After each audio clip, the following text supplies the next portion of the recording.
Welcome to our channel. Today we will learn 9th standard English Unit 5 poem The River.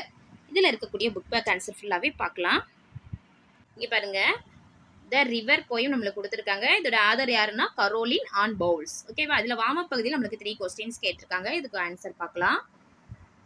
First என்ன கேட்டிருக்காங்க, have you ever been to a river, நீங்கள் ஆற்று பகுதிக்கு போயிருக்கீங்களா, river பகுதிக்கு போயிருக்கீங்களா அப்படின்னு கேட்டிருக்காங்க. ஆன்சர் வந்து நீங்கள் போயிருந்தீங்க, ரிவர் பகுதிக்கு போயிருந்தீங்க அப்படின்னா yes I have been to a river, இந்த மாதிரி ஆன்சர் ரைட் பண்ணலாம். செகண்ட் பாருங்க, describe the beauty of the river you have seen, நீங்கள் அந்த ரிவரோட அழகை வந்து நீங்கள் பார்த்தீங்களா, நீங்கள் ஆற்று பகுதிக்கு போயிருப்பீங்களா, அந்த ரிவரை பார்த்துனா அதோட அழகு எப்படி இருக்குது அப்படிங்கிறத நீங்கள் வந்து விவரிக்கணும், டிஸ்கிரைப் பண்ணணும். அதுக்கு ஆன்சர் வந்து எப்படி ரைட் பண்ணலாம் அப்படிங்கிறத பார்க்கலாம். The river I have seen is shallow and the water is clear, it is a natural stream of water meandering, it looks beautiful. இந்த மாதிரி ரைட் பண்ணலாம். இல்லை இன்னொரு ஆன்சர் கொடுத்துருக்கேன், நீங்கள் இந்த மாதிரி ரைட் பண்ணலாம். ஐ have been to a river Thamirabarani, the trees and the green plants on the banks of the river are beauty to eat. On some places there were convenient spots to bath in the river safely. Small fishes were jumping along the flowing water. On the banks of the river there were lot of polished pebbles. Okay wow. Next, do you think rivers have life like human beings? இதோட answer பாருங்க. Human beings போல ரிவருக்கும் வந்து உயிரோட்டம் இருக்குதா அப்படிங்கிறத கேட்டிருக்காங்க. இதுக்கு answer வந்து yes, rivers have life human beings. The rivers instil life in to the plants and agricultural lands on their banks. The help human beings, the cattle and other living beings to live. ஓகேவா, அந்த மாதிரி write பண்ணிக்கலாம். Next பாருங்க, நம்மளுக்கு read the following lines and answer the questions given below கேட்டிருக்காங்க. இதில் poem lines கொடுத்து கீழே கொஸ்டின்ஸ் கேட்டிருக்காங்க. ஃபர்ஸ்ட் ஒன் பாருங்க, over the yellow pebbles dancing through the flowers and foliage glancing. இது பேஸ் பண்ணி 2 கொஸ்டின்ஸ் கேட்டிருக்காங்க. இதோட ஆன்சர் பார்க்கலாம். இங்கே இருக்கு பாருங்க, how does the river flow. இதோட ஆன்சர் பாருங்க, the river flows dancing over the yellow pebbles. Second one, what is mean by foliage. Answer, foliage means a cluster of leaves and branches of a tree or plant. Okay. Next second one பாருங்க, river river swelling river on you rush through rough and smooth. இதை base பண்ணி 2 questions கேட்டிருக்காங்க. இதோட answer பார்க்கலாம். இங்கே பாருங்க, why does the poet mention the river to be swelling. இதோட answer, there is a lot of water flowing heavily in the water, so the poet mentions the river to be swelling. Next, what are the surfaces the river flow through. Answer வந்து, the surfaces the river flows through are the rough rocks and smooth places like rose banks where the roses grow. Okay. Next பாருங்க, over rocks by rose banks sweeping like impetuous youth. இதோட answer பார்க்கலாமா. இதுக்கு 2 questions கேட்டிருக்காங்களா. இதோட answer பார்க்கலாம். இங்கே பாருங்க, இதோட answer, where does the rose grow. Answer, the rose grows on the rose banks of the river. Second one, which stage of man is compared here. இதுக்கு answer வந்து, the period of youth is compared here. அல்லது இந்த கீழே ஒரு answer கொடுத்துருக்கேன் பாருங்க, இதையும் right பண்ணலாம். adolescent stage of man is compared. ஓகேவா, இதை கூட ரைட் பண்ணிக்கலாம். நெக்ஸ்ட் பாருங்க, broad and deep and still as time seeming still yet still in motion. இது பேஸ் பண்ணி 2 கொஸ்டின்ஸ் கேட்டிருக்காங்க. இதோட ஆன்சர் பார்க்கலாம். இங்கே பாருங்க, இதோட ஆன்சர் பாருங்க, what is broad and deep. Answer, the river is broad and deep. ஓகேவா, is the time still. Answer, no, the time is not still yet it seems to be still. Okay. Next fifth one பாருங்க, tending onward to the ocean just like mortal prime. இது base பண்ணி 2 questions கேட்டிருக்காங்க. இதோட answer பார்க்கலாம். Okay, இதுக்கு பாருங்க, where is the river flowing to. Answer, the river is flowing to the ocean. ஓகேவா, இதான் இதோட answer. Next, what does the poet mean by mortal prime. Answer, mortal prime means a matured man who silently marches towards the goal. இதான் இதோட answer. Next பாருங்க, poetic devices கொடுத்துருக்காங்க. Anaphora அப்படின்னா என்ன நம்மளுக்கு கொடுத்துருக்காங்க. அனஃபோரா அப்படிங்கிறது ஒரு வேர்டு வந்து, anaphora is the repetition of a certain word R phrase at the beginning of successive lines of writing or speech. நம்ம பேசக்கூடியதாக எழுதக்கூடிய லைன்ஸில் வந்து சக்சசிவ் லைன்ஸில் பார்த்தாங்க அப்படின்னா, ஒரு வேர்டில் ப்ரேஸில் பார்த்தோம் அப்படின்னா ரிப்பீட்டாக வந்துட்டே இருக்கும். ஓகேவா, இங்கே இருக்க பாருங்க, see that line hath never sounded. இந்த லைன் வந்து ரிப்பீட்டாக வருதா இல்லையா. see that shell hath never rounded. இதுதான் என்னன்னு சொல்கிறோம், அனஃபோரா. நெக்ஸ்ட், எபித்தட் அப்படிங்கிறது என்ன அப்படின்னா, epithet is an adjective or praise expressing a quality or attribute regarded as characteristics of the person or the thing mentioned. அதாவது ஒரு அட்ஜெக்டிவ் பிரேஸ் வந்து நம்ம எக்ஸ்பிரஸ் பண்ணுறது, இந்த குவாலிட்டி வந்து எக்ஸ்பிரஸ் பண்ணணும், அதை வந்து அதோட கேரக்டரை வந்து மென்ஷன் பண்ணுறது தான் எபித்தட். ஓகேவா. இப்போ ரிவர் அப்படின்னா அது என்னன்னு சொல்லுவோம், அது குவாலிட்டி லிட்டில் ரிவர் அப்படின்னு சொல்கிறோமா, லிட்டில் ரிவர், பிக் ரிவர், பெரிய ஆறு, இந்த மாதிரி நம்ம வந்து அது குவாலிட்டி வந்து எக்ஸ்பிரஸ் பண்ணுறது தான், அதான் எபித்தட்னு சொல்லுவோம்.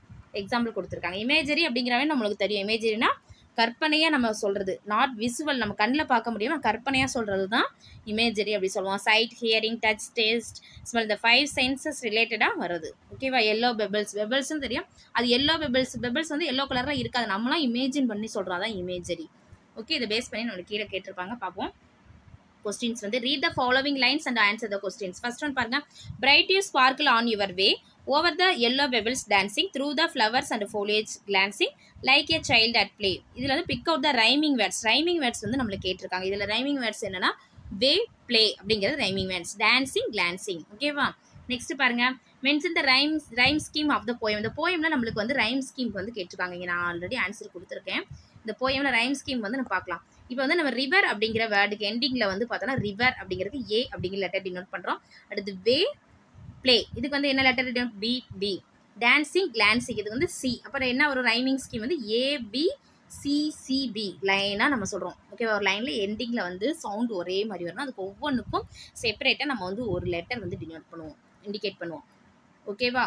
நெக்ஸ்ட் பாருங்க, இதுல ரிவர் அப்படிங்கிறதுக்கு ஏ லெட்டர் நம்ம இண்டிகேட் பண்ணிருக்கோம். இப்போ ஸ்மூத், யூத் அப்படிங்கிற ரைமிங் வேர்ட்ஸ். அந்த ரைமிங்க்கு என்ன லெட்டர் டினோட் பண்ணா பி அப்படிங்கிற லெட்டர். அடுத்த லெட்டர் என்ன, சி. சிங்கிறது லீப்பிங், ஸ்வீப்பிங், இதுக்கு வந்து சி. அப்போ லைனா பாருங்க, ஏ, பி, சி, சி, பி. ஓகேவா?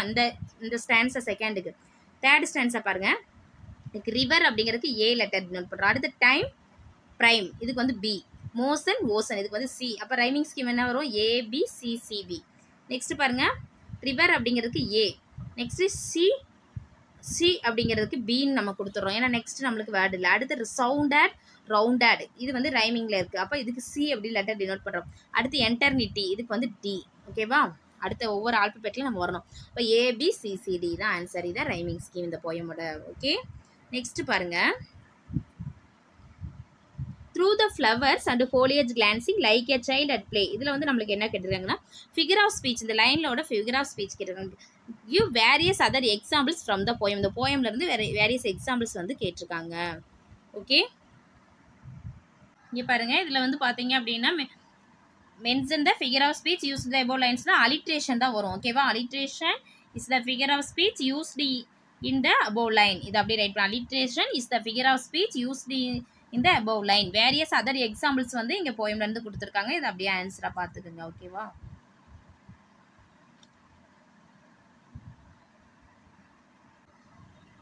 அடுத்து figure of speech வந்து alliteration. ஓகே, நெக்ஸ்ட் பாருங்க, seeming still yet still in motion. இதுல வந்து பாருங்க, first one, pick out the words in alliteration from the above line. இதுல alliteration என்ன வரும் அப்படின்னா seeming still, இல்ல எஸ் எஸ் அப்படிங்கிற beginning word வந்து ஒரே லெட்டர்ல சேம் சவுண்ட்ல இருக்கு. அப்ப seeming still தான் alliteration.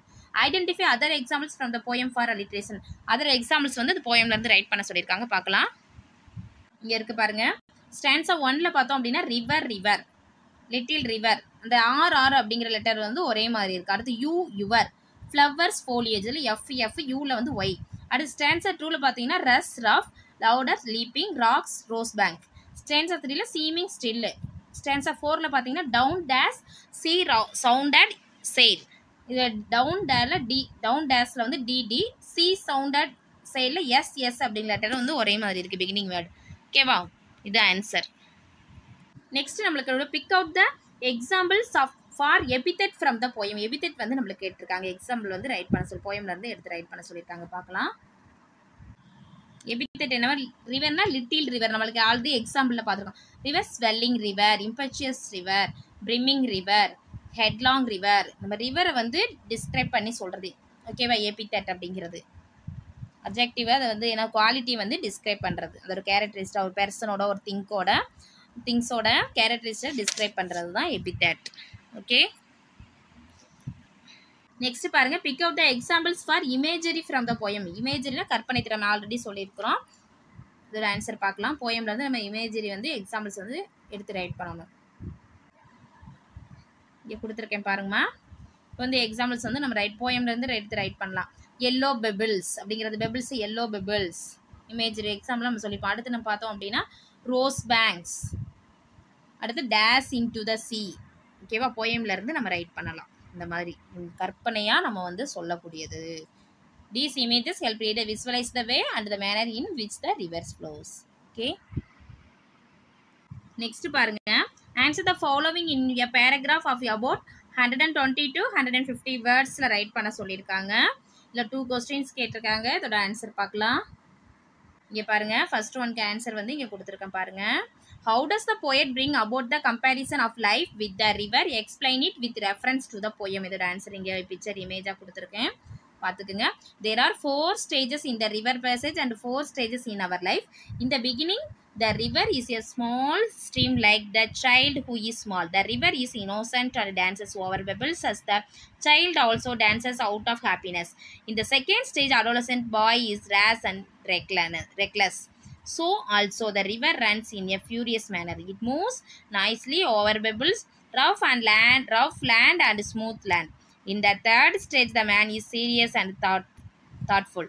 Like him, the river is broad and deep and flows silently. The last stage, the river flows into the sea, and similarly, man meets the death. Thus, the 4 stages of man's life are compared to the course of life beautifully. Moral: a river doesn't surge carry water, it carries life. Okay, இந்த மாதிரி write பண்ணிக்கலாம். Second one பாருங்க. Describe how the poem clearly describes about the features, functions and destructive power of the river. இதுக்கு answer இந்த மாதிரி write பண்ணிக்கலாம். The poem beautifully describes the 4 stages of the river. The first stage, the river is small and narrow. It shines bright and dances over the yellow pebbles. It glances at the leaves, flowers and plants on its way. In the second stage, the river is loud and reckless. It runs fast. It rushes through smooth land and rough land. In the third stage, the river is quiet and appears to be motionless, but it is deep and dangerous. It can swallow people if they step into the river. In the last stage, it joins the sea. The depth of the sea has not been measured and ships have sailed over all the parts of the sea. Thus, the poet describes the river. Okay, அந்த மாதிரி answer right பண்ணிக்கலாம். Next, based on your understanding of the poem, complete the summary of the poem by choosing the words or phrases given below. இங்கே வந்து phrases words வந்து இங்கே கொடுத்துருக்காங்க. இது வந்து நம்ம கம்ப்ளீட் பண்ணோம் சம்மரியில். ஃபர்ஸ்ட் ஒன் பாருங்கள். இந்த poem the river, the poet compares the flow of the river with different, இந்த இடத்துல என்ன வரும்னா stages of human life. Stages of human life இது வந்து பாக்ஸில் இருக்கும், இங்கே இருக்கா இல்லையா, stages of human life. Second பாருங்கள், இந்த இடத்துல the yellow bubbles பாக்ஸில் இருக்குது. நெக்ஸ்ட்டு child, இங்கே innocent child. நெக்ஸ்ட் இந்த இடத்துல பாருங்கள் river to a reckless youth. இங்கே வந்து என்ன ஒரு faster and sweeping everything. இந்த வேர்டு எல்லாமே இந்த ப்ரைஸ் எல்லாம் இங்கே இருக்கும், அந்த பாக்ஸில் இருக்கும். ஓகேவா, வேர்ட்ஸு ப்ரைஸஸும் ரெண்டுமே இருக்குது. நெக்ஸ்ட் இங்கே பாருங்கள் prime pace of the life. Next இங்கே பாருங்கள் motionless. Broad river seems motionless. Next long journey, long journey, இந்த மாதிரி ரைட் பண்ணிக்கலாம். ஓகே, இந்த வீடியோ உங்களுக்கு யூஸ்ஃபுல்லாக இருந்துச்சுன்னா நம்ம சேனலை சப்ஸ்கிரைப் பண்ணுங்கள், லைக் பண்ணுங்கள், ஷேர் பண்ணுங்கள். Thank you to all.